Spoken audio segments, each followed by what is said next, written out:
Now you and I also are called to serve. మనము నీవు నేను కూడా దేవుణ్ణి సేవించాలని పిలువబడ్డా. Although the servant of God has to go through all these aspects, ఈ విషయాలన్నీ మరి దైవ దాసుడు తన యొక్క జీవితంలో వెళ్తూ ఉంటాడు.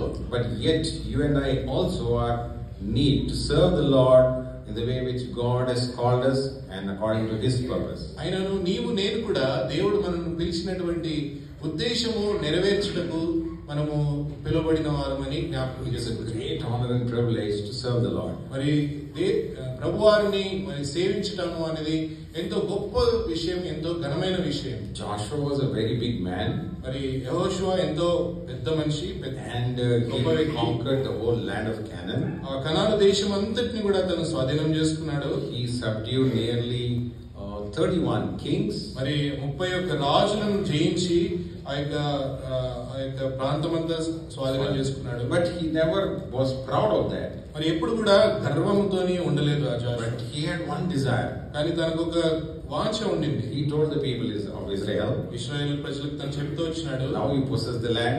ఈ యొక్క రాజ్యం, ఈ దేశాన్ని అంతా మీరు స్వాధీనం చేసుకోనండి. Now I don't know whom you are going to serve. మీరు ఎవరిని సేవిస్తారో నాకు తెలియదు కానీ ఏమన్నాడు? నా మట్టుకైతే నేను ఇంటి వారును. That is the purpose of Lord Jesus Christ for every believer. మరి ఆ రీతిగా యెహోషువ ఎటువంటి తీర్మానం అయితే తీసుకున్నాడో ఆ రీతిగానే ప్రతి విశ్వాసి కూడా అటువంటి తీర్మానం తీసుకోవాలని దేవుని ఉద్దేశం.